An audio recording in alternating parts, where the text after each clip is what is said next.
It's a life and death situation. Mothers are dying during and after childbirth. And data shows the problem is getting worse. Queen City News anchor Casey Jones explains why the United States has some of the worst pregnancy outcomes and what local advocates are doing to change it. You could say, this is important to me because. Hi. Dr. Pamela Cobb, OBGYN at Atrium Health, has noticed a disturbing trend nationwide. When you look at women who die during pregnancy, a huge number of them, 50% of them, die postpartum, die in that year afterwards. Data shows Black women in the U.S. have the worst maternal health outcomes out of all high-income countries. For every 100,000 babies born, more than 55 Black mothers die before, during, or after birth, compared to 19 white mothers. We feel like technically we're incredibly advanced. We say, and a lot of what's hidden is that we are in an incredibly racist country. Researchers say health disparities are driven by social and economic inequities rooted in historic and ongoing racism and bias.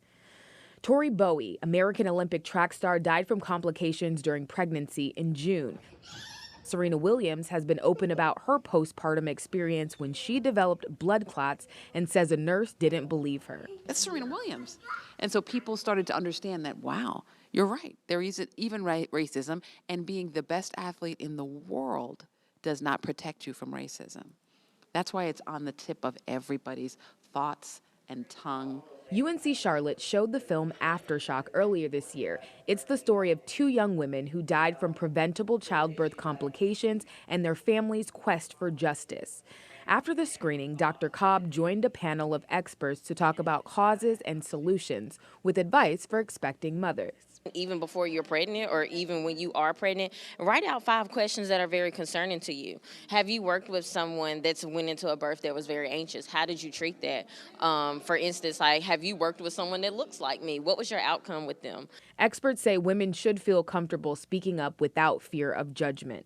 Just self-advocacy, changing the narrative, and re-envisioning the systems, and just also applying that legislation in order to do that. Congresswoman Alma Adams is one of close to 200 representatives co-sponsoring the Black Maternal Health Momnibus Act of 2021.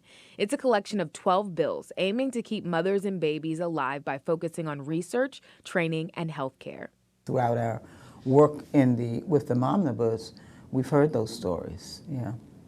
And they're frightening. Congresswoman Adams says Momnibus is personal. Her daughter experienced preeclampsia, giving birth to her granddaughter who was born premature. My daughter told me that the doctor told, well, just go home and lie down on your side. I mean, what kind of medical advice is that? But how compassionate and sensitive is that? In other words, I'm not important. And I think what I would say to women is to continue to speak up for yourself, and sometimes don't let the doctor tell you how you feel. Momnibus passed the House but stalled in the Senate. When the legislation was first introduced, data showed 60% of maternal deaths were preventable. Now it has increased to 80%. The problem is escalating.